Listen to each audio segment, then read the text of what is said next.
We have a that's okay. We have a notary service.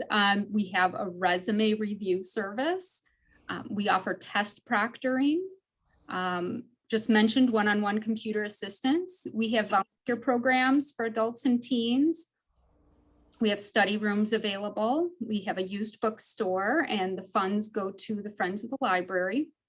We have auto renewal built into our system for your materials that you check out. And just recently, we developed a delivery system for people that are unable to get to the library due to temporary or permanent disabilities. We do have some electronic resources. We mainly right now go through Libby.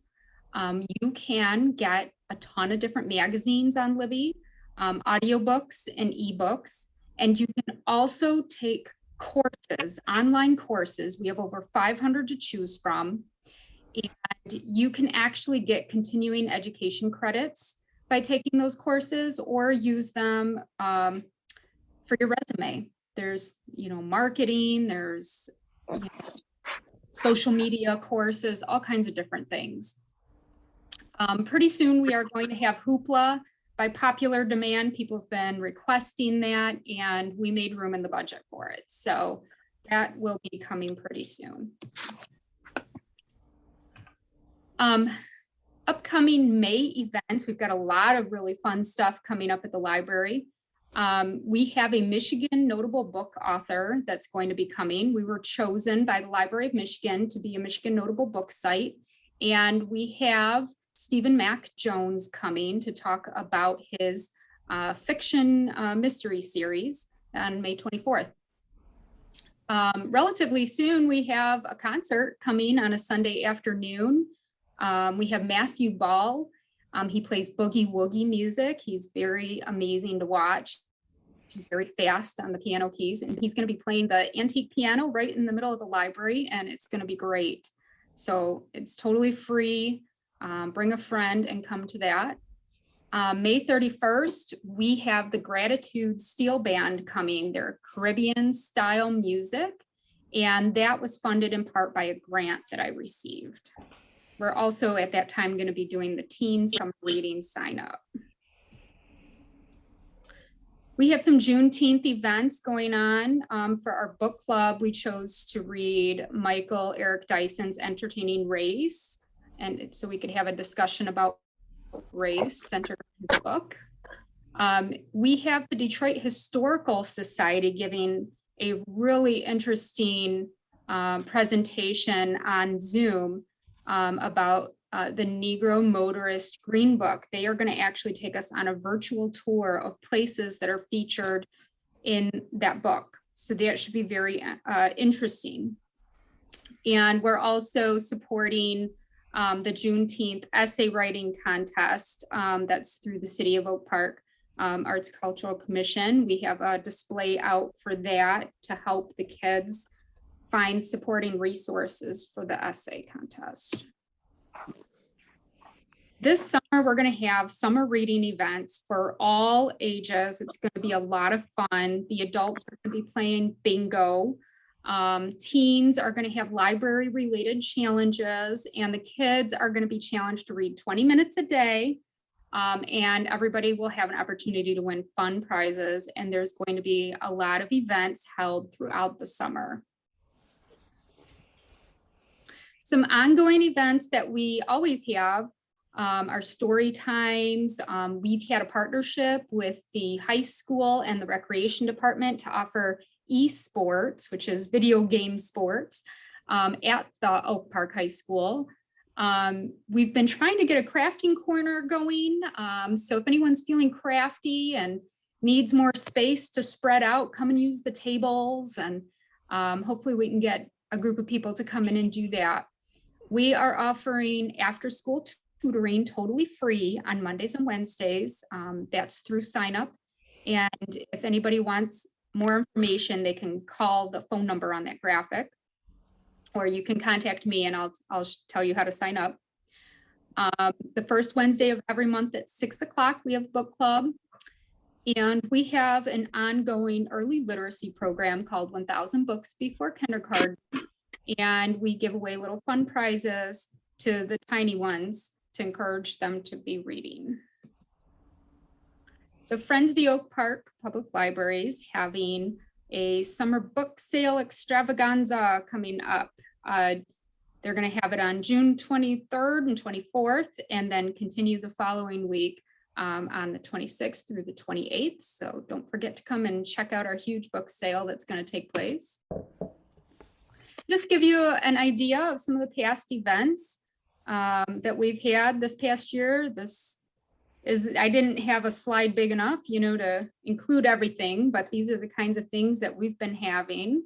Here we see our friend Peter Werby there in the bottom left.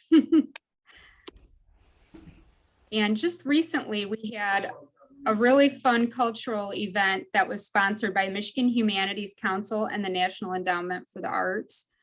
So I'll play you a little bit of that and you can kind of see what we've done on here.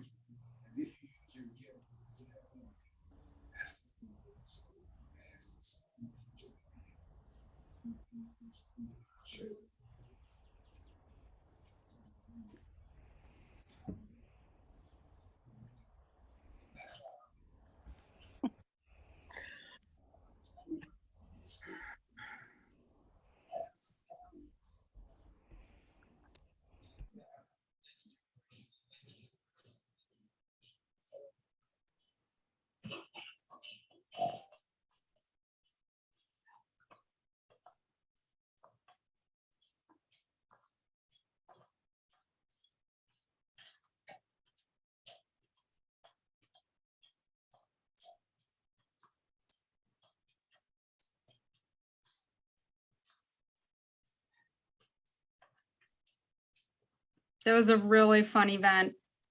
We had Japanese drumming today. So the one other thing we've been doing is trying to support local businesses. Local businesses can take advantage of our universal class offerings online.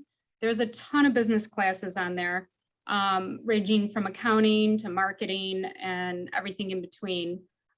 We've been actively participating in the South Oakland Area Regional Chamber of Commerce. We do offer business librarian services, marketing assistance, generating business leads through database lists. And we've also been trying to let area businesses know that Oakland County has stationed a business navigator here in Oak Park's Economic Development Office.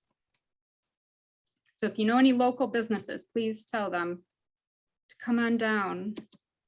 So some goals for the library next year are going to be to try and update some of our study rooms, our event space. We don't really have an event space, so we're going to kind of look at that. We're going to try and create kind of a business center. We're going to update some of the furniture over the next couple of years. And we'd like to really create a history area / archives area that can really show off some of the wonderful history of Oak Park. We've got some goals for our outdoor space. Some area libraries and libraries really across the country have been developing their outside space. And with this being a neighborhood library and so many people walking to the library and riding their bikes to the library, we really want to develop a place for people to sit and enjoy the outdoors here next to Shepherd Park. So in coordination with the city, we're going to be developing a seating area in the front of the library, and I'm really excited about it.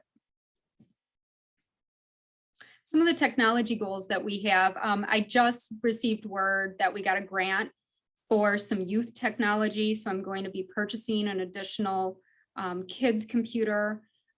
We are going to also try to get together some school STEM support kits to loan out to teachers for classrooms. And we ordered some educational tablets through a donation to the library. We're going to add to our e-resources, and we're going to do some Wi-Fi upgrades really soon. some other goals are going to include just kind of updating the way that the library signage is, making it easier for people to navigate the library, making sure that we have engaging displays showing what we have, showing off all of the new items that come in every month, and making sure that people can find their way very easily around the library. So now I want to hear from everybody. What are your questions? What are some things that maybe you'd like to see at the library or maybe have wondered? We probably want to switch the control panel. Oh, thank you. Very good. I would like to say that this is very impressive and definitely fast forward technology. I would like to see this information distributed with, let's say, everybody in the city, and even with all the people who go to Oak Park High, Ferndale High, all those schools who desperately could use tutoring. Yeah. Is there any way that we could get a speaker? I don't know if I could present it properly if I were volunteering, but do we have anything in mind where we could spread the word to the people that really need it? One thing that we've been trying to do is get people signed up for a monthly email newsletter. We do have one that goes out monthly, and you can sign up for it on the City of Oak Park website. We've been really active on Facebook and really trying to get the word out. Facebook has changed the way that they treat nonprofits. They're trying to make us pay to boost our posts. We can circumvent that if everybody likes the library posts. So if you search for the Oak Park Public Library and like our post or comment on our posts, that will naturally force our posts to be seen by more people. So I would really encourage everybody to try to like our posts and comment on our posts. And sometimes it'll involve searching for the library in order to find it, because Facebook has been burying our posts in order to try and get us to buy advertising.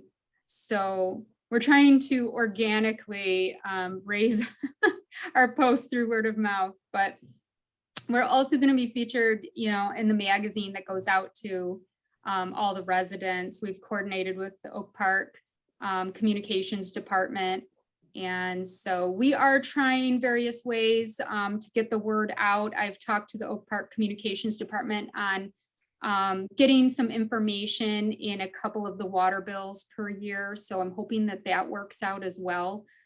We can't do that every month because they have other things that they need to communicate with residents about, but they were willing to try and let us have a couple of months per year. So hopefully through different ways we can reach people. Sure, we have 23 people here who are going to put a like to the library's Facebook, right? Hey. Okay. I think she should join our East Oak Park Neighborhood Association and send us, updates about what's going on, and we can post it and share it.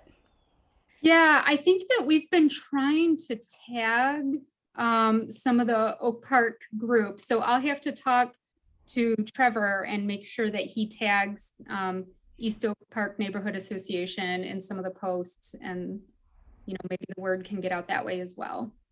Yeah, definitely. All right, Zig, back to you. Hey, go ahead, Sam. You got something cooking? Well, I have a few questions, but continuing with the point that Ziggy started, what's your relationship with the high school?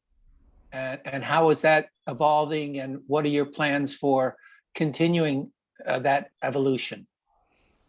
So when I first got here, one of the first things I did last April was make appointments to speak with the superintendent.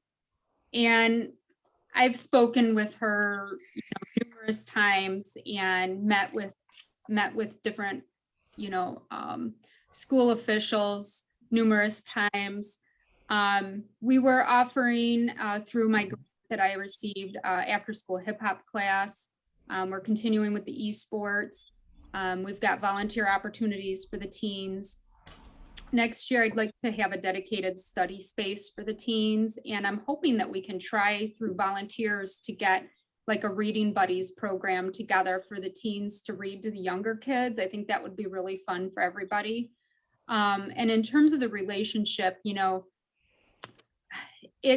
they're very busy. So sometimes it's a little bit difficult to have an open line of communication. However, they are willing to put things in their parent e-blast, and we, you know, have given them information to put out in their parent newsletters, and they've done that. So I've been really appreciative of that. So we've tried to have an open line of communication, and when the next superintendent comes, one of the first things I'll be doing is contacting them to try and build a relationship with that person also. Okay, anybody else have anything to add, delete? I'll keep Sam, going. go ahead. What is Hoopla?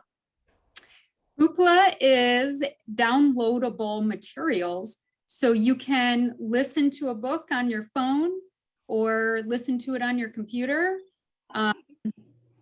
You can download an ebook, and the difference between Hoopla and the product that we have right now is that there's never a wait for the materials on Hoopla. So people really like it.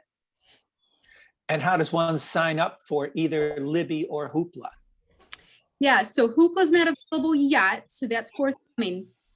If you want Libby, you just have to go to the store where you download your apps and search for Libby, Libby, download it, and you can put your library card number in. And as long as you have an active Oak Park library card, you'll be good as gold and you can download materials. And so long as I've got the floor, how does online courses work? So if you go to libbyapp.com and you put in your Oak Park library card, you'll be presented with over 500 courses that you can choose from. And it's everything from self-help to business, to math, to creative writing. There's all kinds of different things. So it's part of Libby. Yes. Very good. Very Thank good. you. Okay, it looks like we have any more questions for our lovely Miss Kimberly? Looks like Jeffrey has one. Go ahead, So- Jeffrey. Is the library actively taking donations of things like books and CDs and DVDs? Yeah, so because of our space constraints, we can accept like one box per week per person. So yeah, we will accept donations. We just don't have the space, unfortunately, to take really large donations. I feel like that comes up frequently in questions where people are like, what am I doing with all these CDs? And I'm like, Yeah. I have 300 of them sitting in the other room too. Do we have power tools for rent? Is that a thing that our library does or no? We don't have power tools. So Jeffrey's talking about a new trend called the Library of Things, where libraries are loaning out items of use that maybe people don't necessarily want to buy, like a special cake pan or a yard game or something like that. So we were talking about trying to get some games, since we are located in a park, essentially. And since the city has developed these really cool parks, some of which have cornhole, we were going to try and loan out beanbags for the city cornhole games and things like that. But we have not discussed power tools yet. I feel like maybe that just was at a library I belonged to at some point. I think that the Ann Arbor one might even have a theremin you can check out, which is kind of amazing. Ann Arbor probably has a lot because we have a bigger budget. I have been in the bowels of the Ann Arbor Library, and you can check out anything. A theremin did arrive because my friend is an Ann Arbor librarian. On our vacation, she came with her theremin from the library. It's it's amazing. That doesn't surprise me about Ann Arbor. They're pretty amazing. Can you tell me about the notary? What are the available days, times? Yeah, so it's by appointment with Trevor. Oh, okay. He's a business librarian by trade, and he's generally here late on Tuesdays, and he works days the other days, and he works occasionally on Sundays. So yeah, if you just call the library, you can make an appointment with him. Okay, thank you. Okay, so this almost wraps it up. Regina, did you have a question? Oh, Regina. I was going to introduce Regina from the second. Our representative is here from representing us and helping us in every way. Hello, Miss Regina. Hey, And, Ziggy. go ahead. Thank you. I just have a quick question for Kimberly. I was excited about a lot of the things that you said that are in the works for the library. But one of the things that I found really intriguing was the archive space and the history space. Can you talk a little bit more about like what that's going to look like and what you guys already have, or if you're looking to the community to provide more to help build that space out? Yeah, so the short answer to your question is I'm not sure what it's going to look like. What I actually would like to do, I've actually been in touch with the digitization and archival representative from the Library of Michigan. Her name is Biz Gallo. And I've been attending some frequent webinars through Library of Michigan on the topic of archives and digitization, because ultimately I'd really love for everybody anywhere to be able to access Oak Park archives just from their home if they want to, from their computer, from their living room. Optimally, that would be the best thing.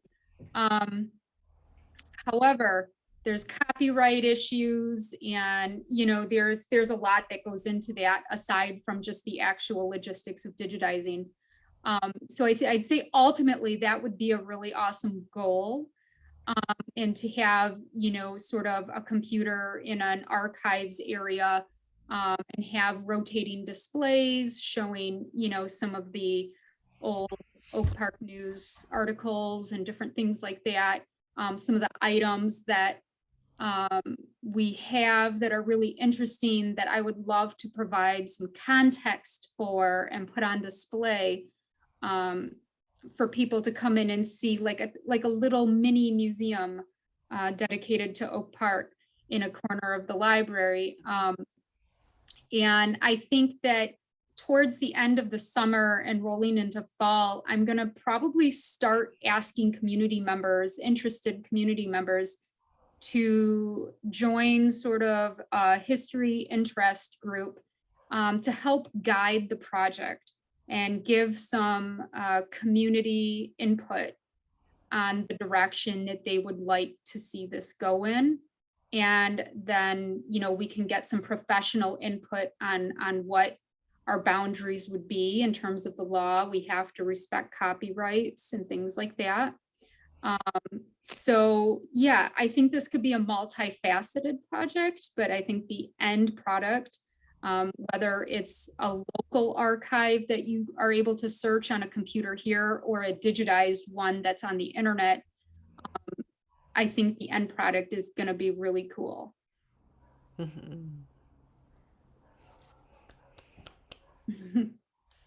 Are there any other questions? Is there somebody raising their hand? Let me know. I can't see anything. Okay, I think you wrapped it up very nice for us. We're all impressed. Okay. You're going to see everybody down the library. We got to spread this word. This is better than liquid gold. This is super nice. I wish I had this information or this kind of stuff available when I was in high school. I could have used a tutor, an ebook, and all the other stuff. Peter, is your hand up? Oh, okay. Thank you, Ms. Kimberly. Thank you We very much. appreciate it. Thanks, everybody. I'm going to have to jump off of here because the library is starting to close and I want to support my staff. Okay, thank you for attending. We do appreciate you. All right. You all have a great night. I see we're very lucky to have you. That's great. Thank Kimberly, you. did you return, what you were talking about? Yeah, Screen sharing? Dawn, did I give it back? I think I did. I don't know where to look for that, but okay. I hope you- it did. She did. Yeah, you do have it because it's no Yep. longer. Mhm. Yep, I Thank see it. you. Very good. Thank you for noticing, All guys. right. All You all right. take Thank care. you. Thanks, Ms. Bye. Kimberly. Bye-bye. All right, let's get a few words from our representative. We're honored to have you on board, Miss Regina. Do you want to share anything recent? What's going on? So we know, get a heads up on when to duck or not. Yes. So nothing on that front, thank God. But there's a lot going on right now in Lansing. First, I just want to say, so I don't forget, on the topic of the library, Senator Jeremy Moss and I had a coffee hour. I think it was last week or maybe the week before at the Oak Park Library. So we're really happy to be invited there to do that. And we have another one coming up tomorrow, actually, at 2:00. That's going to be at the Huntington Woods Library. So if anyone's interested in coming to that, we'll be giving like a really in-depth overview of all the things happening in Lansing right now. This week was a really busy week because we were doing budgets. So I sit on appropriations. I'm the minority vice chair for school aid, the K-12 budget. And we ran all of the budgets this week on the House side and on the Senate side. Today we were voting on a number of them, including school aid and several others. And the sort of where we're at in the budgeting process right now is the governor, way back several months ago, put out her recommendation for the budgets for next year. Now we have the House version of each budget. We have a Senate version of each budget. And now those have all passed, and now they're going to go into conference committee, meaning that the House and the Senate members on subcommittees and the governor's team need to get together and kind of try to come up with a compromise and agree on things. So hopefully the end product we end up with will be much better from where we started. I know I personally voted no on all of the budgets that we ran this week for various reasons. One of the large issues that we had was that all of the budgets were underfunded. We think that is because Republican leadership was trying to set aside about $1 billion for some sort of tax cut. We don't know exactly what that will look like, but we've heard talks of things like doing just a flat income tax cut across the board. The governor has proposed, and I personally support, repealing the pension tax and strengthening the earned income tax credit.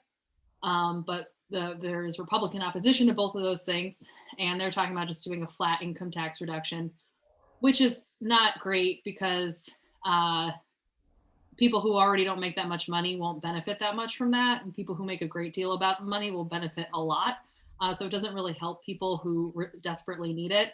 And it also cuts a dramatic amount of revenue, which affects resources and services that we all rely on. So that's still a fight. Nothing's been decided yet. Even the budgets that we voted on today, they still have to all be negotiated. I know one of the large issues that I personally had with the school aid budget, there were a lot of issues with the school aid budget, but there was specific language inserted in boilerplate to prevent boys from playing on girls' sports, meant as a like anti-trans measure in sports and schools, which we know the argument that they gave for it was that it's affecting girls' scholarships, which it's not. There's zero evidence of that happening in Michigan or really anywhere in the country. It just singles out a single group of people, some children who are really some of the most vulnerable kids in our state, and serves to further ostracize them for no other reason than just for like a political purpose. And it also is a violation of Title IX. So it also puts us at risk of losing federal funding for education by implementing such a policy. So I introduced amendments all along the way to take that language out. When we first ran the bill through our school aid subcommittee, when we ran it through full appropriations, and then again when we ran it today on the floor for the entire House. The language, they kept it in there, but I can tell you right now, there's no way our governor is going to let that stand. And so it was not in the Senate version.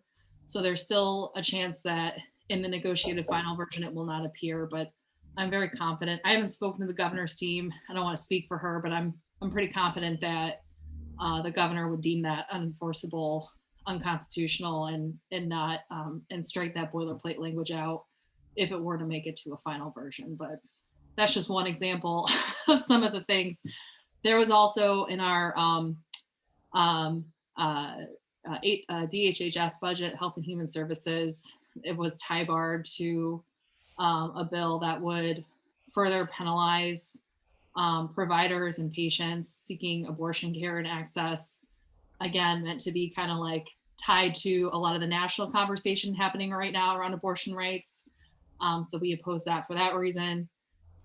There's lots of like little political things that were sprinkled in a lot of these budgets that were problematic. And what we really want is we just want to make sure that we are fully funding our government, that we're making sure that we're providing essential services, we're providing people relief who really need it, and that we're not trying to like use the budget as a tool to get across these sort of like hyper partisan political shenanigans. So that's where things are kind of at right now. So budget's passed, but they still have to go through conference committee. They still have to be negotiated with the governor. And eventually we're going to be voting on a negotiated budget at some point. And hopefully that will be a good, hopefully those budgets will be good and that'll be something that we all want to vote for. But remains to be seen. Okay, that sounds good. You got your hands full. I see that. Go ahead, Sam. Oh, you're muted, Sam. Regina, does the governor have a line item veto? So the governor can line item veto in budgets out things that are that have like a dollar amount associated with them. But she can't necessarily line item veto boilerplate language, like what I was talking about in the school aid bill. However, she can deem it unenforceable or unconstitutional, which is sort of a way around that, which is to just say that they won't enforce it, that it can't actually hurt the school districts. Because another thing that it did was it said that if a school district did not enact that policy, they would lose all of their state funding, which I think is also insane because you're talking about an extracurricular and tying it to the entirety of their education funding if they don't enact a discriminatory policy. So there are lots of issues with that. I can't imagine any scenario in which case that language would stand. Can you work remotely or do you have to go into Lansing to work? So we are typically in session Tuesday, Wednesday, and Thursday, unless session is canceled for some reason or something's going on. So Tuesdays, Wednesdays, and Thursdays, I'm in Lansing. Mondays and Fridays, I'm typically working from home or going to community meetings and coffee hours and that sort of thing. But when we're in session, we have to vote, we have to be, or if we're in committee and we're voting, we have to be physically present for that. And is there any strategies, well, I suppose there are many, of bridging the gap? There is such an enormous divide between the 2 points of view, other than, is there any way to bridge the gap? In any of the areas? I hope so. I think the legislature, particularly the House, has become incredibly partisan and incredibly divided. I think there's a lot of reasons for that. Obviously, our national politics are that way, and that, of course, is going to affect our state politics as well. But I also think that part of this is just a result of the really restrictive term limits that we have, particularly in the House, because people are always coming and going, and it doesn't give folks the opportunities to build the sort of relationships across the aisle that you need, like long-term relationships across the aisle.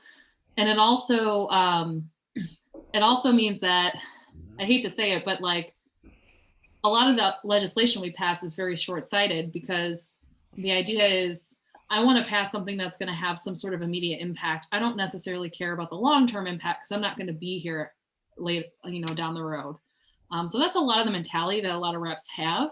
And so there is hopefully going to be, we may be voting on it next week to put it on the ballot, a term limit reform that would, it wouldn't lengthen term limits. Like right now, technically, you can serve up to 14 years because you can serve 6 years in the House, up to 6 years in the House, 3 terms or 6 years in the House, and 2 terms or 8 years in the Senate. But the term limit reform that will hopefully be on the ballot this fall would say that anyone can serve for up to 12 years in either chamber. So there's like no limit. Like you could serve for 12 years in the House, you could serve for 12 years in the Senate, or you can serve for a mixture between the two. I think if we have people who are staying in the House for longer, that's going to definitely help bring a little bit more stability and hopefully make it easier to work across the aisle to be able to do things. But it's really difficult. At the end of the day, I think we are going to pass a budget that's decent, that's fair, that hopefully isn't super partisan, because the other benefit that we have is that we have a Democratic governor, even though we have a Republican legislature. So they have to kind of work together, because if they don't, the governor can just veto or line item veto the budgets and then they have to start over. So that does kind of force there to be some compromise, at least when it comes to budget negotiations. Okay, very good. I had a simple comment suggestion. I don't know if you could put it in someone's ear, but you know how they have kids in school who are getting bullied and bringing guns and knives. It keeps on going. If we could just tell everybody, there's an anonymous number. It's 1-800 Crime Stoppers, or there's actually a app too where you could anonymously submit your information. They need to advertise that more. Maybe just put it on billboards, spend some time for TV ads like that, just to get the word out, let people know they don't be part of the crime by not saying anything. That's what's happening. So, because a lot of people know something's wrong, and then they wait. Oh, okay, now, yeah, he was bad all the time. Okay, well, it's too late. Yeah, we do have a program like that called OK to Say in the schools. And I know when I was a teacher, we gave every student, like every kid with their ID, got like an OK to Say card that had the contact number on it and a website. I know the county has done a lot of outreach. I don't know if the state has done a lot of outreach for OK to Say, but I do think they get some funding from the state. And so I agree we could do more to let kids know about that program, because it is meant to do exactly what you said, to be able to report if you know something's going to happen, or if you've heard a rumor, or if you're being bullied or know someone who's being bullied. Any of those sorts of issues, kids can report anonymously through that app, or through calling or texting the phone number on it.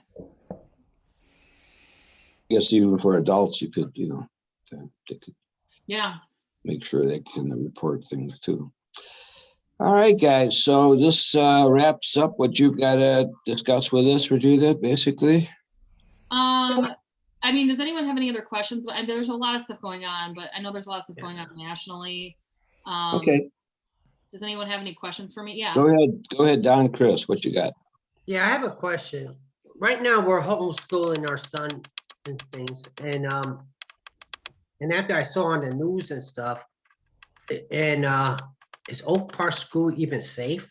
For the simple reason, because most of the people that lives around my neighborhood and stuff, they tell us they won't dare go send their kids to the Oak Park School. They go to Ferndale, or where's the other one they say? Berkeley. Or Berkeley. They said don't send them to Oak Park because he'll get hurt. I know. Yeah. So I know Oak Park schools, well, particularly the high school, has had a lot of issues lately around school violence and those sorts of things. Right. And we also watched, was yesterday, no, it was today, matter of fact, kid coming out of school, because there's a school across the street from us, and we watched it, and the kid got hit one other kid right in the head with a stick.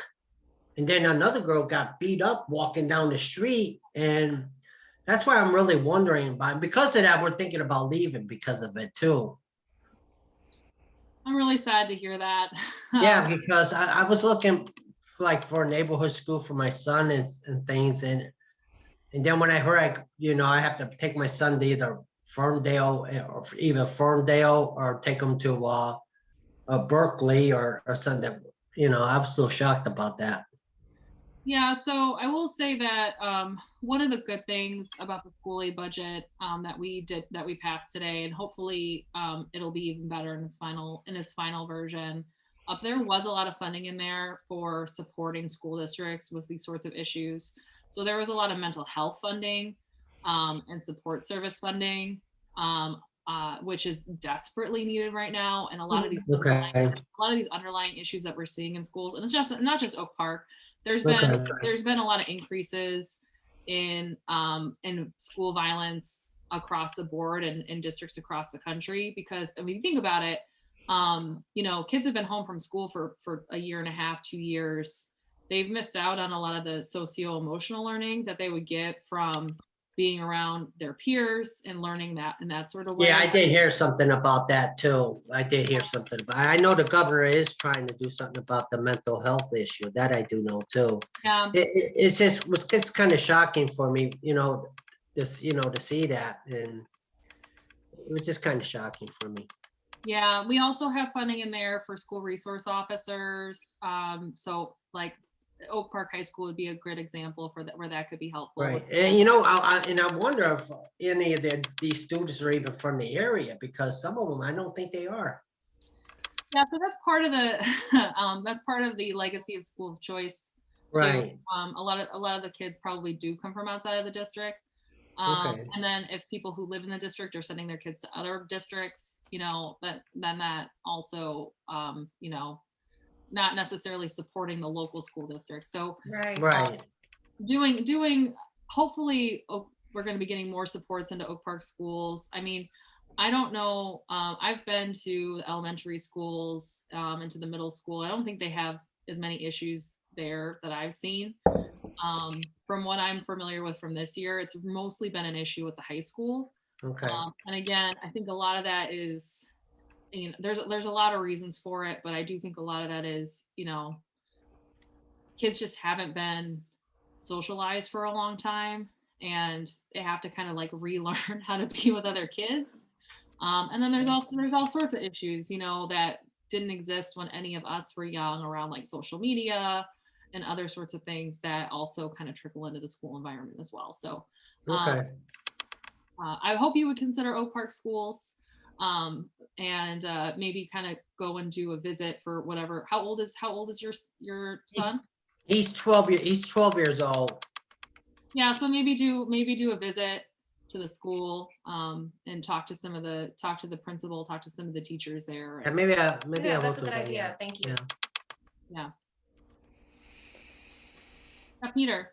Yeah, well, I'm sure COVID has exacerbated all this, but the violence at Oak Park High predates the virus.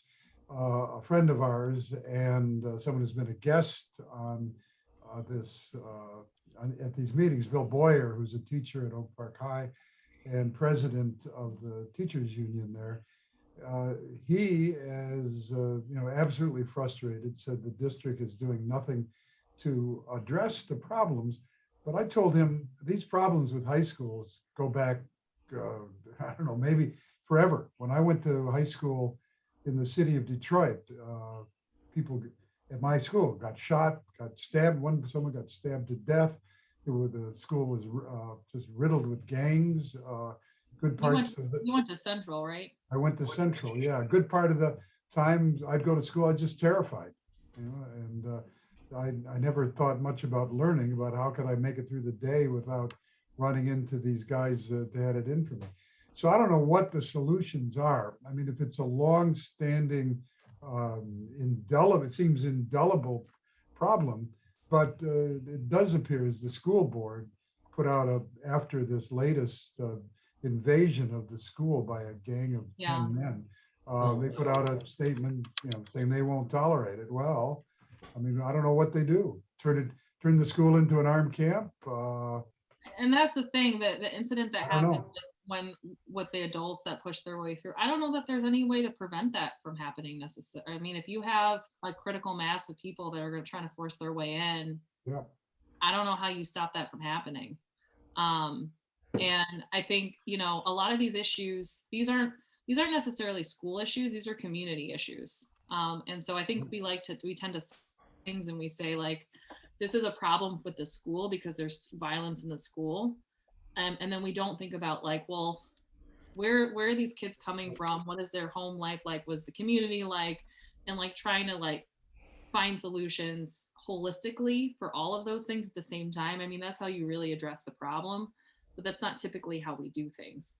And so I do think that a lot of stuff that we can do, that I can do and my colleagues can do, through trying to think a little bit more strategically about these issues about school violence, and also making sure that we're providing the resources that schools need to be able to meet the needs of their students, which we currently are not doing adequately and we're not doing equitably. And so I'm hopeful that we can do more. We did more, we did a lot last year to help with it. Hoping that this year will be even better with a lot of the mental health supports that are put in, but there's still a lot more that we need to do to make sure that we're giving schools the access to the resources that they need to meet a lot of these demands. I mean, when I was a teacher in Detroit, we shared a social worker with like 3 or 4 other schools. And whenever that social worker came to our school, it was only to see children with IEPs because they didn't have time to see any of the general education kids. And those kids needed to see the social worker. And that made the teachers the social workers because there's nobody else coming for them. And we're not mental health professionals. And so the kids aren't getting what they need. So there's a lot that we need to do to make sure that we have these sort of mental health professionals available for kids and helping kids from a very young age through high school. Yeah, Sam. Regina, is there any talk, any scuttlebutt about modifying the schools of choice system in the state? No. When you talk about improving schools, again, a lot of this becomes very partisan. And so a Republican talking point is always choice is better. The more choice, the better. And that's how we fix things. And so they're a huge fan and huge proponent of school of choice. We've seen that it has created a lot of issues. It's sort of like a Band-Aid to solution to hemorrhage. I mean, you're not fixing the problem. You're maybe helping a few people, you're slowing it down, but systemically you're not doing anything. And so there hasn't been any push to do any kind of school of choice reform or anything like that. But I do think that there needs to be more done, particularly around some of these schools, some of the charter schools that don't have the same level of accountability as the public schools, that function as for-profit entities and can pocket a lot of tax dollar money and not provide adequate services. There's more that we need to do around that, and we've certainly been pushing for that, but currently there's nothing that's going anywhere in this current legislature. Go ahead, Cheryl Weiss. Unmute yourself. Thank you. So I have a few things I wanted to share, and I apologize. I've been watching the Oak Park School Board meeting, which is the same time as this meeting, so I've been going back and forth. A few things I wanted to share about what happened last Tuesday and some ways we can be involved. Following the incident Tuesday when those adults stormed into the building, I was very angry, very upset. And one of the other people that graduated a year behind me messaged me. So Stacy and I formed a Facebook group, Oak Park High School Alumni in Action. We had a meeting with Dr. Hitchcock, superintendent, and Pam Vermiglio, and 2 other alumni, and we talked about some issues. One of the things that we were told, and Dr. Hitchcock, by the way, just went through all of the security changes, programs in place at this board meeting. You can watch the board meeting later on YouTube. If you go to OPSD for Oak Park School District on YouTube, you can watch it. One of the things they put in place, though, is the iCares program, ICARE.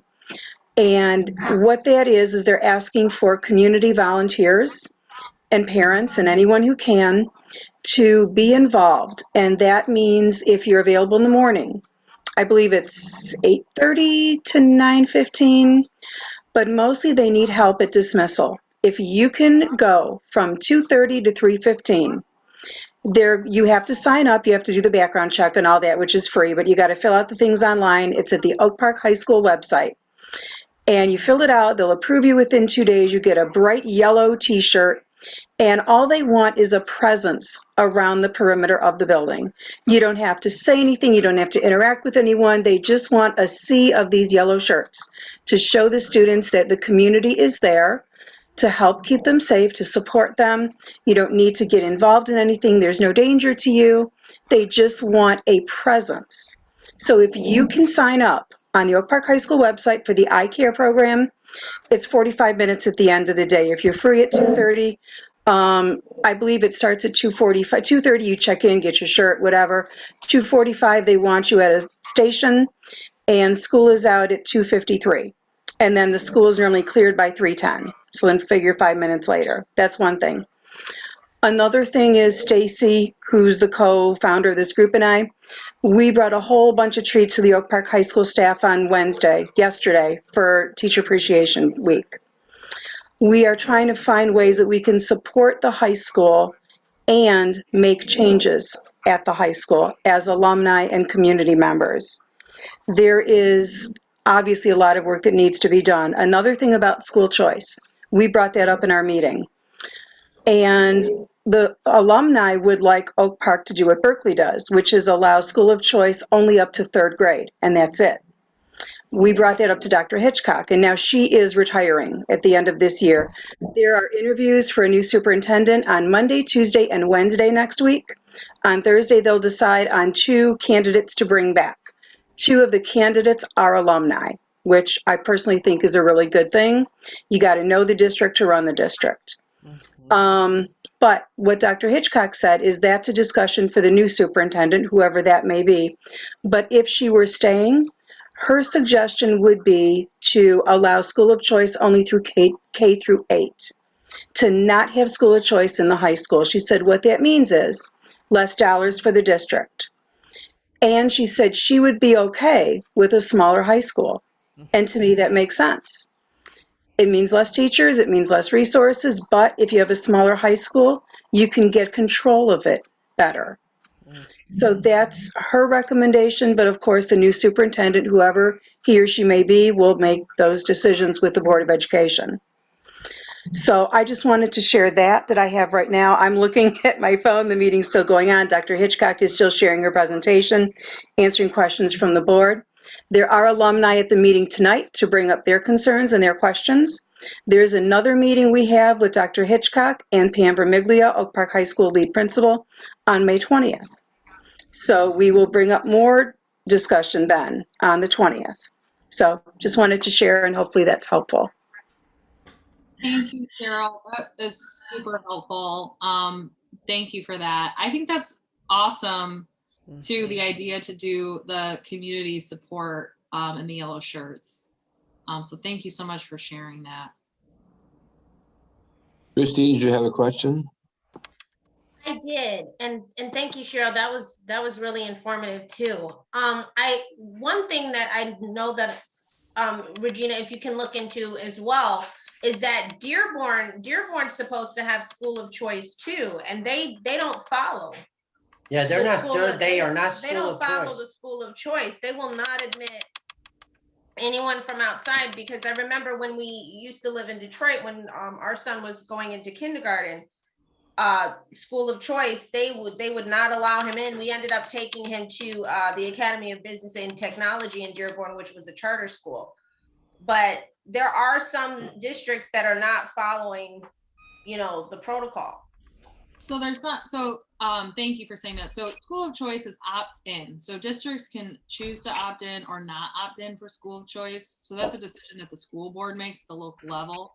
The issue with Oak Park is that because Oak Park, the district, in terms of the number of students, the number of kids who live in the Oak Park school districts, is significantly smaller than what it used to be.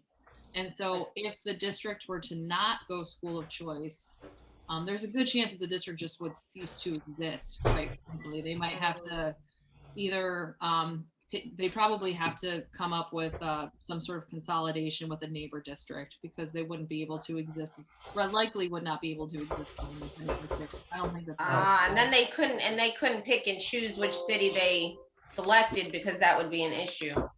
yeah. So but they can do what Cheryl described, which is accept school of choice students up to a certain grade. They can do that. They do have that option. Do they lock the school doors? Thank you. Go ahead. Do they lock the school doors? Yeah, they do. So the They do? incident that happened last week, I believe it was right at dismissal, and there were kids coming out, and these adults. Okay. Okay. Hey, thank you very much, Regina Weiss, our representative. You got your hands full. Budgeting, clamoring around all kinds of policies. Yes, a lot going on. You all also, this is really quick too. I think I've said this before. I don't want to, like, I was given like an official support. This is a little bit more on the partisan end, but I just want to make sure that everyone knows that your districts have dramatically changed. And so you're going to be voting for potentially different people this year. Like, for example, Charlie Cavell, our county commissioner, will no longer be the county commissioner for Oak Park. So he won't be on the ballot. I will still be on the ballot for Oak Park because I live here, so you can't get rid of me. Sorry about that.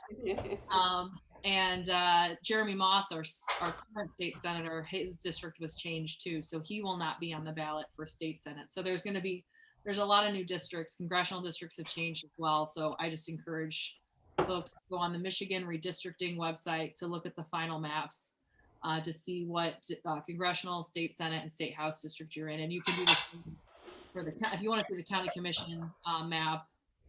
I assume you do that through I haven't actually looked that up yet. I've seen it before, but I'm assuming you just do that through the county clerk page. Commission. All right, Peter, unmute yourself. No? You change your mind?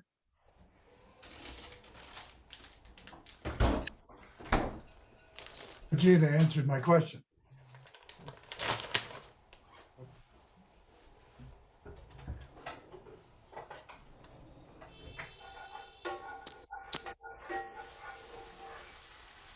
And thanks again, Cheryl, for the stats in the chat.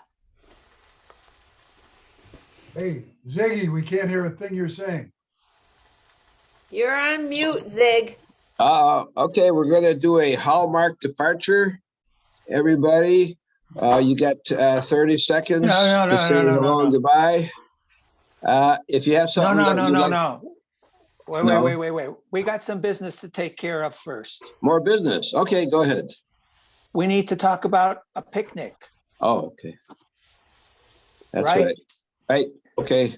You got it. So we haven't had a picnic in 2 years, and it'd be lovely if we could do one this year. In order to do so, we need to A, pick a date, and B, enlist people to make it happen. It doesn't happen on its own. It requires arms and legs, hearts and minds. So let's start with picking a date. We're suggesting the 16th or the 23rd of July. Any thoughts and recommendations on the strengths or weaknesses of either of those two dates, July 16th or the 23rd? If we can pick a date and put a stake in the ground, that's a starting point. Thoughts?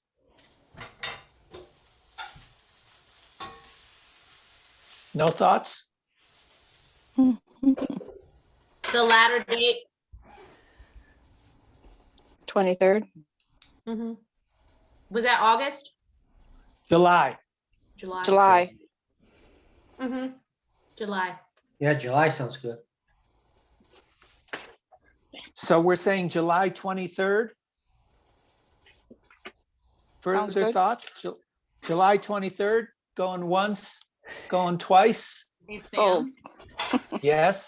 I assumed you looked at the city calendar, make sure there was, I don't know if there, I haven't looked. There's nothing on the city calendar on either of those days, right? I'm sure there's something on the city calendar on every one of those dates. Okay. I meant like, there's no like major event or anything that would potentially conflict. Not on the one I'm I looking think we at. should There's not. look. Oh, somebody chimed in and said it was free. Yeah, Who no, was this that? is Lindsay. I'm looking at July's calendar and there's nothing on the 16th or the 23rd, according to this. Oh, good. But I did not. Let's Regina, pick I the did one not with- look. Let's pick the one with the better weather. You can't do that. What does the Farmer's Almanac say? Heaven knows. July 23rd, going once, going twice. I mean, Yeah. I suppose we can still change it down the road, maybe as late as next month, but after next month, it's going to be set in stone if it happens. What So about at- if, It's going to What about- happen.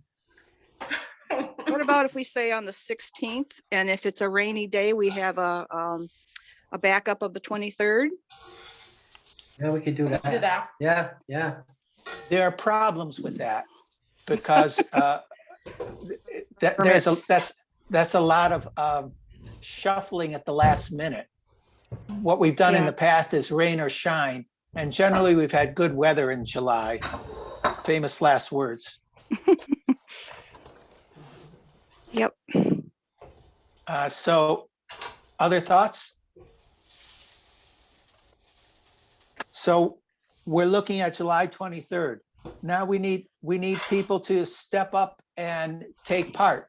I don't think it requires anybody to take this on in its entirety. We need people to be willing to take bits and pieces of it. I know I'm willing to help. Anybody else? I am. I do a lot. I did a lot of the cooking and buying things and stuff and helping set up too. We'll help out. We'll help out too, Sam. So I see the Christiansens, and then that was Leslie, Lindsay. Lindsay. It was me too, Sam. Yeah, me too, Sam. Put Zig in there. I And can't the do as Christensen. much. Who said it? Concetta's stepping up. Yeah. That's the start. And we'll keep, Regina, would it be possible for you to inventory the stuff in your basement during your spare time? I can do that. I was gonna say I can volunteer by bringing the stuff from my basement to the picnic. I'll do that. I know I have hula hoops and a trash, like a trash can full of Yeah. things. So I'll go through. Yeah. them. I Yeah, know Are there? we dumped a bunch of stuff in your basement. yeah. Sam, I'd like to help too. And there's a guy, Dave, I don't know his last name, but he was always there to cook for us. So he said he would help out if I asked him real nice. So Well, good. That's a start. Other thoughts about the picnic? Oh, Gigi. Yeah, Gigi's offering too. Thank you, Gigi. Great. It's actually Rachel. Gigi is not my name. It's just a group I'm involved with. Oh.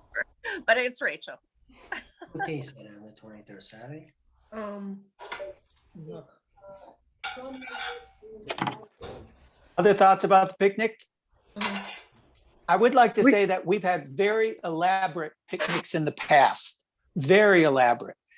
It is not necessary that we set such a high bar for ourselves. The importance of the picnic is for us to be in one place and see each other and get to know our neighbors. And that it could be as modest as can be, but we still get to meet each other and get to chit chat face to face and tighten up our community a little bit. That's our goal. The huge bar that was created in the past, we don't have to meet that bar. If we get close to it, great, but that's a bonus. I just wanted to add that. Well, the only thing I don't agree with, Sam, is that I still think we should have a dunk tank for Kevin Keys. Well, we'll put you on the dunk tank committee. Okay, I'm there. Any other picnic thoughts? The other thing I wanted to bring up was volunteers to help Lindsay with her work taking care of Roanoke and Oak Park Boulevard and Best Park. In the invitation that went out, Lindsay's email was posted, lindsaymackese@gmail.com, LYNNSAYMACHESE@gmail.com, and it was in the invitation. If you can help Lindsay for whatever amount of time, she would be very appreciative. She does wonderful work and needs some assistance and will need assistance over the course of the spring and the summer. So I wanted to put that out there. Don't respond right now. Email Lindsay directly.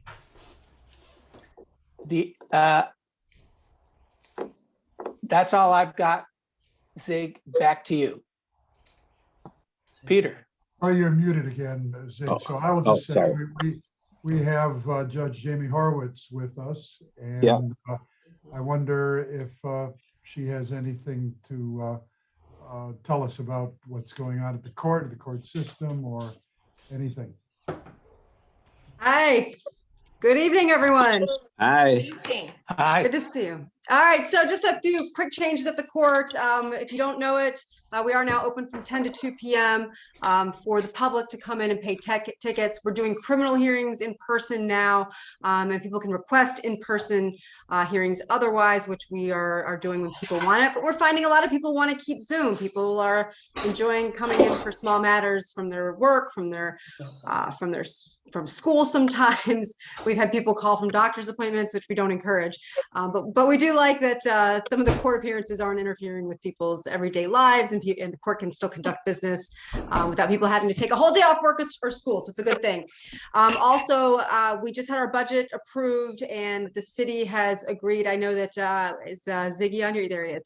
I know that Sandy and Ziggy have been speaking up about people coming out to pick up trash, and how we used to use as part of either community service or paying off fines and costs, the option to come out and work it off. We didn't have that program during the pandemic for some obvious reasons, and then we had layoffs at the court, and we didn't have the personnel to run the program. So that has been reinstalled into our budget, and we are now going to be hiring people. So hopefully by summer we'll have individuals out helping to clean up the city again. So that's pretty much it. If you have any questions, feel free to put them in the chat, or just let me know. My email is horowitz at 45dc.org, and I'll put that in the chat too. Good seeing you. Thank you, Miss Jamie. Welcome aboard, our honorable judge. She does a great job, of course. One more thing, I'm gonna do run one of my garbage duties along the freeway. If we have enough volunteers, we could even go down to 9 Mile, but whatever. Feel free. We're going to put a flyer out there, so look for it. It'll be the 29th of May. Otherwise, we are going to probably conclude our group here. Does everybody want to say goodbye for like 10 seconds? Or if you just raise your hand if you want to do that. If not, we'll just pass you up. Lori, did you want to do something? I just wondered if there were any arrests after what happened at the high school.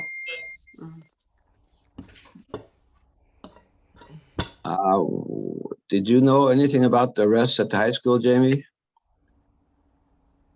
You're on mute, Jamie. My husband's reminding me that I can't talk about any pending cases, and I said, "Yes, honey, I know I can't talk about any pending cases." Right.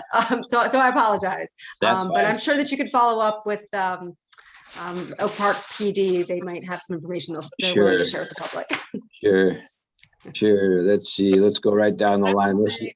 I will just say really quick, I don't know that they've made any arrests or not, but I believe they have identified several of the individuals and are actively investigating, and I don't know if anyone's been arrested yet or not. Yeah. Gotcha. Leslie, you got to say something. You're always involved with that library. You didn't Your voice didn't come out during that time. Well, I got her in. Oh, you got her in. Okay. Well, thank you for that. She was a very, very valuable information. It was. Thank you. I told you you'd be blown away. We were blown great. away. That was super. Peter, you got something to raise your hand there? No. Cindy, raise your hand. No. Don and Chris, all set? Yeah, I got one thing.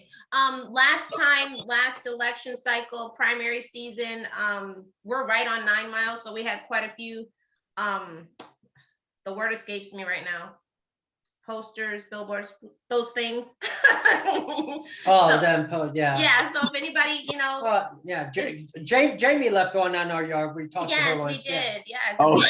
Yes. Yeah, we Yard had the sign. Halloween decoration up with the big clown. But Yard if sign. anybody would like to come by and hang us, put a sign up or anything on the Yeah, on the you're grass, welcome. you're You're more than welcome. welcome. Oh, thank you guys. That'll help Yeah, you're us. more than welcome. Yeah. Wait, what's your, I'm gonna come right by. What's your address? Go It's ahead. 12971 West 9 Mile. It's right across from the trailhead. And if It had anything, I'll throw my cell phone in the chat, and if anyone doesn't have it, Yeah. hopefully you And- won't. and But what- if anyone wants a yard sign from me, if you text me or email me or whatever I will drop one off for you. Hey, Yeah, quick political signs question. are important, but they have the best Halloween decorations. Yeah, I remember I said my son, it's Jamie. Hey, Maya, I didn't see your hand up. Did you want to consider, did you want to pitch in? Yeah, I wanted to know I get governor. if the Whitmer signs are ready. Yeah. yet. Yeah, I was just gonna ask for that. I was just gonna ask for what's my garage, but I don't have any new ones yet. Okay, Jeffrey, anything final pitches? Go ahead. No, pass. Miss Gigi, we already had. We'll come to you one more time, Regina, before I leave. Dawn, thanks for hosting again. Dawn is our main player here. We're actually using her paid for Zoom. The rest of us are all using the freebie. Thank you, Miss Dawn, for your contribution. Let's see. Any finals there? Sammy. We got Charlie Okay. on now. Pardon? We got Charlie Cavell just joined. Oh, Charlie's here. He's raising his hand. Oh, Charlie, we're okay. Charlie, hello. Hi, everybody. I'm sorry to join late. I'm coming from a thing. I wanted to make sure I stop by because, one, I'd love to put a yard sign on your guys' property too, 12971 West 9 Mile. But, You hopped in just in time. right? But I'm county commissioner for the 18th district, which includes East Oak Park right now. But because of redistricting, I haven't been coming to the meetings, and I won't be coming to them much more because the new district has drawn us out of Oak Park. So this is me kind of saying, I will miss you all, and I will put my phone number in the chat. But Ferndale's still in the district. Berkeley's a new part of the district that we represent. Birmingham, a whole bunch of other places, but they took out Oak Park. So I just wanted to say hi, and I'm gonna leave my info. And I always remember doing like yard cleanups on 696 with you, Ziggy, and Yeah. Jamie, and everyone else that comes up. Yeah, Regina too. Yeah, and Regina. All my candidates. Everybody, the whole crew. All my The whole successful candidates are part of my crew. And their children. All my children. That's right. But yeah, so I just wanted to like officially say I'm gonna miss you all. I'm gonna come back when I can. I'm gonna leave my info in the chat. And Ziggy, Don, everybody, you've run a tight ship. You know? Thank you. Thanks for showing up, man. We miss you, dude. You're always welcome. You're always part of the family now. You can't just deny that. Okay, I got you. All right. I'll see you at Thanksgiving then, everybody. Yeah. All right. Always show up at our parties and things. Don't forget. All right. Anyone else that I missed here? I don't know. Any parting words from Karen? Nothing like that. Well, ladies and gentlemen, this concludes our meeting this month. Some So let's focus on for July 23rd for our party. Cleanup is the 29th of this month. And next first Thursday of the month at 7 o'clock. Please tune in. No, Zig, won't be the after June. We won't have another meeting until September. Just Yeah, so one more everybody time. knows. We have a One meeting. more time, right? One more time. Next meeting is the first Thursday of the next month. Yeah. Correct. Perfect. Okay, guys. Nice seeing everybody. Everybody's looking nice and healthy, getting your fresh air. Yes. If you get bored, come on to my exercise group. I still do it at the parks outside that upper elementary. It's 9:30 on Sunday morning. Get some fresh air in your lungs. And I did get my new roof on, so it's doing good so far. Oh, nice. All right. Be well, everybody. See you soon. Have fun. Bye. Bye. Bye. Bye-bye. Bye.